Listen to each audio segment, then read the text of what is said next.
Hi, welcome to SBR Sports Picks. He's Drew Martin. I'm Peter Loshak. Today is Thursday, July 13th, and Drew Martin, the second half of the MLB season starts tomorrow on Friday the 14th. So we are picking up our series previews of the upcoming weekend and week series every Monday and Thursday. And Drew Martin, let's throw up my record, which is still negative in this show overall on the year, but some positive signs, right? I'm at about 53.5% on totals, and my last 3 days of the regular season were all winning days, and so I'm feeling pretty bullish heading into the second half. I've had 3 winning days in a row in baseball, Drew Martin. Yeah, good stuff, Pete. I know you started off really good, had a really good season, then had one drop off. Yeah, and then other than that, you've been solid. Yeah, and my totals are still solid overall. So, and in general, I tend to do better in all sports in the second half of the seasons and in the later months. So I'm hoping that things go well. I'm probably going to start things off a little bit conservatively to start things off tomorrow on Friday, and in the first, maybe series or 2 back. Do you find that before the All-Star break you can pick up right where you left off, or do you find that things take an unexpected change, that various teams and pitchers sort of unexpectedly start to do a lot better or worse than they were doing in the first half? It's funny you ask that you said that you were going to go a little conservative. I was thinking the same approach. See exactly how these teams come back and then take it from there. Get a little bit more Saturday, Sunday, Monday. But I thought that it was interesting you say you do better in the second half. In all sports. Why do you think that is? That's a deep question, which I do have answers for, and we can talk about that a little bit later. But it's definitely true in all sports and also in total. So basically, betting on sides in the beginning of seasons is something I should probably not do in any sport. Okay. But yeah, so I am bullish on the second half here in MLB. I'll tell you, there's only 2. The lines came out, and I feel like the lines are very, very sharp as expected, as we expect them. I've already checked the Friday lines. There's 2 series that have kind of caught my eye. Drew Martin, let's talk about them. The first series I want to talk about is Philly at Milwaukee. Right now, you've had a good read in general on Milwaukee this year. You've generally been high on them. That, of course, has paid off. For people who don't follow MLB closely, they know that Houston has been an absolute juggernaut, an unstoppable force in baseball. But in terms of ROI, Milwaukee is right there with them. Milwaukee is tied with Houston for first place in terms of ROI in baseball, and of course they have a home series here against Philly. Philly minus 30% ROI on the road. That is dead last in baseball. Milwaukee had a great June and July. Philly had a bad June and July. Pretty obvious edge to Milwaukee here, right, Drew Martin? Yeah, and it shows in the line minus 160. I actually think it could show more. I was kind of surprised not to see a minus 180 out with Davies versus Nick Pivetta tomorrow to the 2 righties. And yeah, you touched on it. I mean, Philly, I believe they've been the biggest money burner, maybe outside of the Giants. They and the Giants are dead even for 1 and 2. They're fighting it out. But Philly's been terrible on the road. On the road, they definitely have a clear edge in terms of shittiness over San Francisco. Yeah. So I mean, I actually probably will be on Milwaukee tomorrow. Minus 1. Looks like as low as minus 158 at Just Bet. Yeah. Well, I will confess this. I already am on Milwaukee tonight. I already hit that one, -1. I hit Milwaukee -1.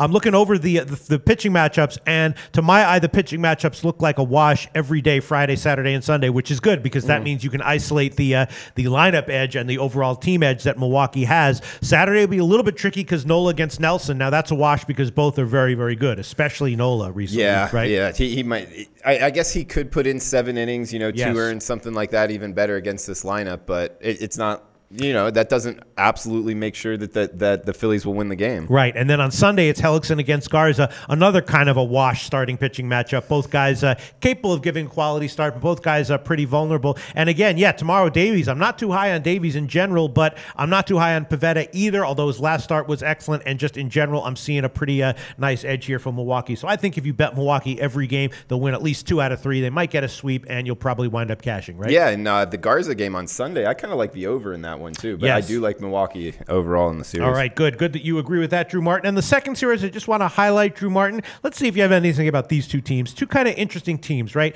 Tampa Bay against the Angels. Now, the Angels, since Trout went down, have held their own, and they've actually been profitable overall on the year at home, plus 6% ROI. Tampa Bay is actually slightly negative on the road at minus 2% ROI, but I'm looking at this, I'm thinking that the Rays have, in general, a big lineup edge here. Angels definitely have a pen edge, though. Great bullpen for the Angels, so that's definitely been a big factor in their success since Trout went down. But I feel like I'm still liking Tampa Bay in this series, and maybe much more so on the first halves. What do you think? Yeah, the first 5, I would like him for sure to get the bullpens out of the way. And especially on Friday, we got Faria on the hill for Tampa Bay.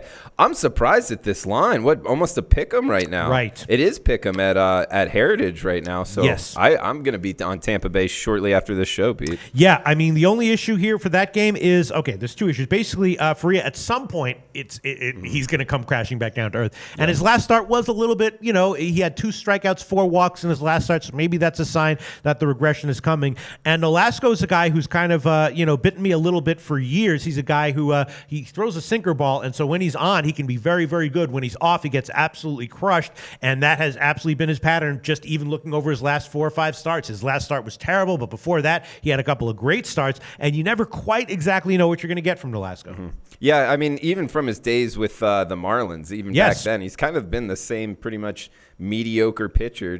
He's actually made a hell of a career for his skill set. And I just remember, as you know, Drew Martin, I'm pretty conservative with my bets, and I try to be very, very careful about not over betting. And once in a while, I do overbet, accidentally or whatever. And I'll never forget. Must have been like 4 or 5 years ago. It was or maybe it was 3 or 4 years ago. I'm not exactly sure when, but it was a team total over. I was sure that Nolasco was going to get crushed, and I bet it a little bit too big. And I was like, I know I'm overbetting this. I was like, but I already bet it. All right, I won't pull it. I'll just go with it. And he actually had a great game. And I was like, where the hell did that come from? Yeah. So Nolasco is very unpredictable, up and down, as a lot of sinker ballers are. But in general, I'm leaning Tampa Bay in this series, and maybe the game that I'm leaning towards Tampa Bay the most will be the Saturday game, Cobb against Ramirez. Cobb has closed the first half really well, a bunch of good starts in a row. Ramirez can be good, but he has command issues, and I think out of all the 3 games, the Saturday game is the one that I'm highest on Tampa Bay for. Okay.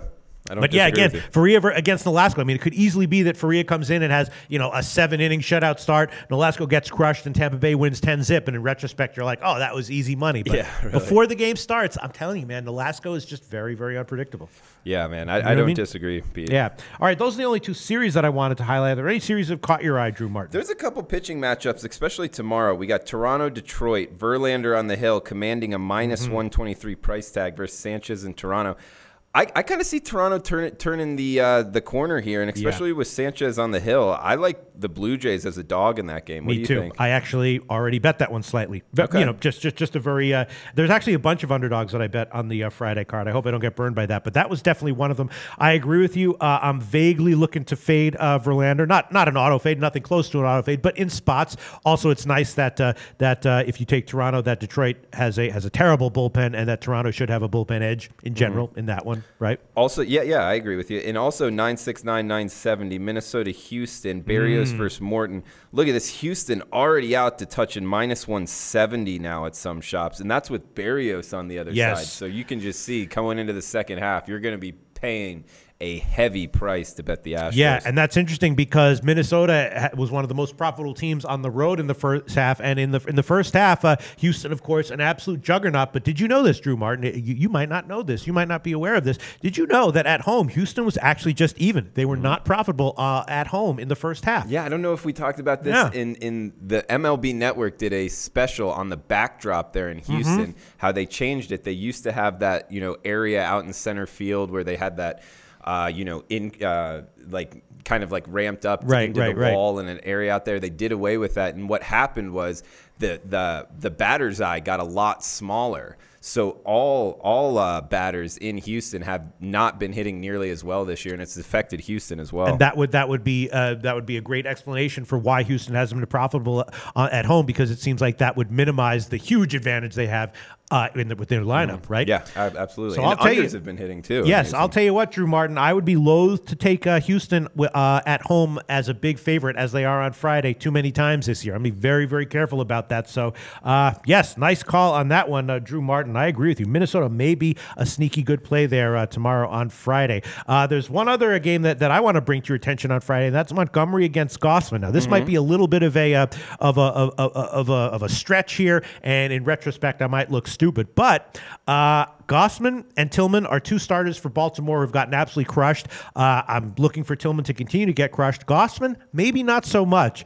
He's shown some signs to me that he might be a little bit better going forward, and I might actually be leaning Orioles here as just at right even with the Cubs in this game. What do you like? His strikeout to walk rate has gotten better, and also some of his stuff. Some of his stuff has been I'm seeing. I looked into his stuff, and his stuff looks like it's maintaining. Good. And so I'm thinking that Gossman, not that he's going to be some kind of stud, but that similar to Tanaka, when Tanaka was getting crushed, start in and start out, and there were clear signs that he was likely to be okay going forward. I see similar signs to my eye, and I might be dead wrong on this one, but to my eye, I'm seeing similar signs with Gossman. Well, and to parlay another good idea with the Orioles, they're getting Zach Britton back towards the end of the first half. Right, yes. And some of those, relievers that have a big presence there can kind of go under the radar in the betting market. So I think that Baltimore has the opportunity to be a good buy low candidate. Yes, and also the O's have actually their bullpen made major improvements in the last 2 weeks. And even though overall on the season the Cubs have much better bullpen numbers,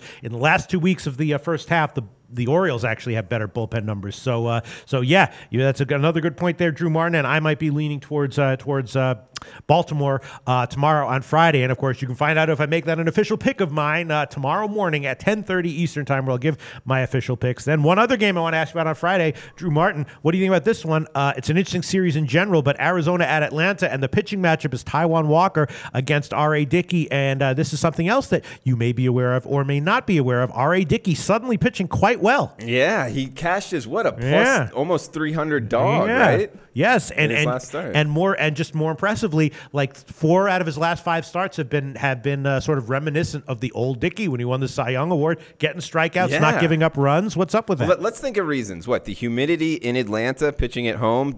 I don't know, the heat. Something could have to do with that as far as the knuckle really moving. Have you seen any statistics on Dickey pitching in warm weather? No, I have not. Although in general, knuckleballers, the stereotype is that knuckleballers tend to do better indoors than outdoors, and that humidity hurts them. But that's definitely not. Knuckleballers are notoriously unique and idiosyncratic from pitcher to pitcher. Right. So and also Atlanta has been quietly, or maybe not so quietly, one of the best teams in baseball in terms of ROI over June and July, and really getting it done.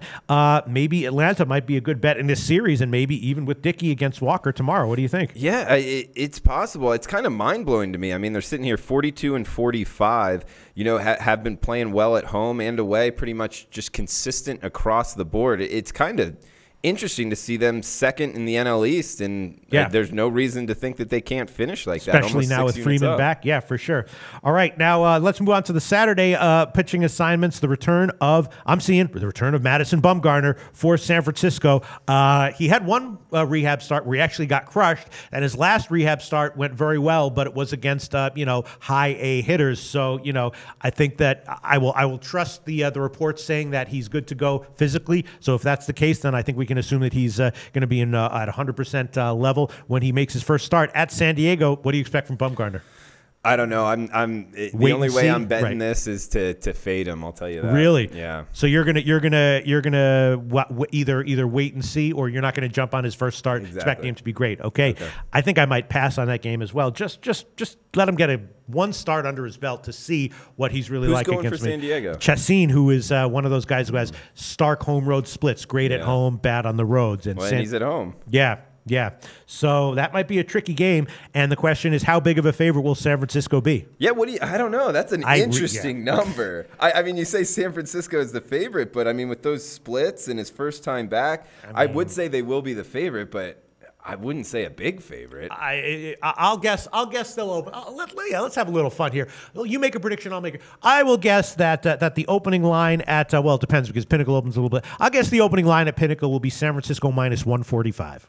All right, I'll take minus 130. 130. Okay, interesting. So you think there'll be I mean, I really don't know. I mean, I'm assuming that Bumgarner's name and reputation will weigh heavily here, no matter what his rehab starts were like. But that might not be the case. So we'll see. Yeah, My prediction they open at minus 145. We'll see where they close. And then also on Saturday is Cleveland at Oakland. Of course, Cleveland horrific at home. Horrific at home, but on the road profitable. Corey Kluber will be starting against Blackburn, and Blackburn actually has had 2 great major league start so far, but the long-term prognostication for him is mediocre at best. Kluber, I've been on him even when he's been losing, and I haven't been betting the Indians' money lines. What I've been doing is betting the team total unders, and even more so, the first 5 innings team total unders of the other teams. Oh man, as far as this, I guess that's how huge of a favorite do you think Cleveland's going to be here? Pretty big. Pretty damn big, right? I don't even know what the number to throw out. I know I'm not going to be betting this game. All right. Well, I still think that Kluber's going to have once again another good start, and I might once again be on the Oakland first 5 innings team total under, which will be 1.5. Yeah, I mean, and as far as your side bet, Cleveland kind of underperformed. Not kind of. They did underperform first half in the betting markets. Maybe regrouping here for the All-Star break. This could be a good buy for Cleveland. You will have to be laying a price, though, most of the time. Yeah. I mean, they've got a great lineup and a great bullpen, and then you got Kluber starting. You got to figure that's a team that's got a big advantage. But I don't know. Maybe if you just put the LA Dodgers uniforms on them instead of Cleveland, you'd get different results. But it does seem like there's just something about the Cleveland uniform that just messes with their heads. I don't know what the hell. We can't forget about the NL San Diego Padres going into Cleveland and just giving it to them. That was crazy. Was not a shock at all. And I'll tell you, I did well with that series by betting the San Diego first 5 innings team totals under, but there's no way in hell I was on Cleveland in that series at all. And then on Sunday, we have some more interesting matchups. The first one that I want to bring up is Colorado against the Mets. Now, Mats is finally off an iffy start. I was expecting Mats to struggle when he came back, and of course, his first few starts were great, but his last start, he struggled, and I'm expecting him to maybe continue to struggle. Hoffman started for Colorado. He obviously has tremendous upside, and I'm thinking that Colorado might be a good bet there. What do you think? Yeah, I think so too. And especially the All-Star game couldn't come quick enough for the Rockies. So I think that they could be a good buy-on candidate for the next couple weeks. Colorado might be one of those teams that makes a stark turnaround due to the break. And then also another interesting matchup on Sunday. I'm seeing Scherzer against Homer Bailey, Washington at Cincinnati. Bailey, of course, shaky, but did have 2 decent starts his last 2 times out. I'm thinking he might get hit here, and I'm assuming that Scherzer should be very reliable here. The only question is how huge of a favorite will Washington be, and how huge of a favorite would they have to be before you wouldn't want to bet them? I likely won't get there because they're going to be higher than minus 160-ish.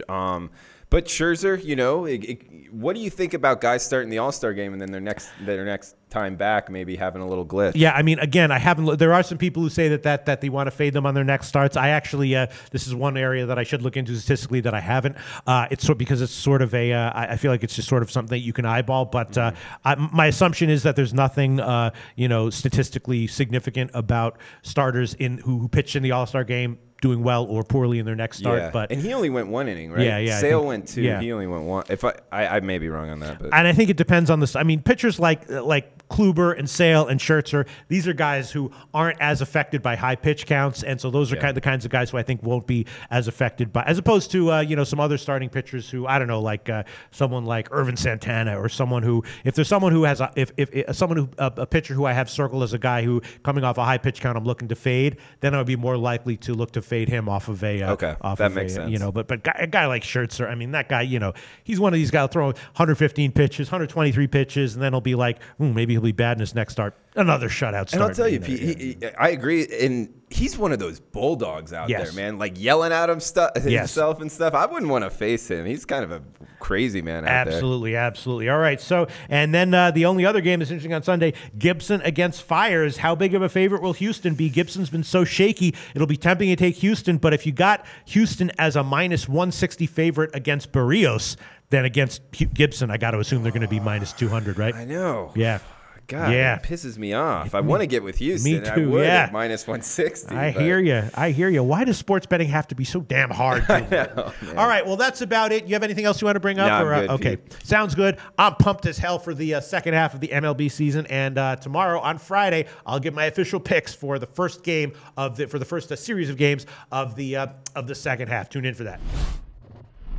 Hey guys, thanks for tuning in to our channel.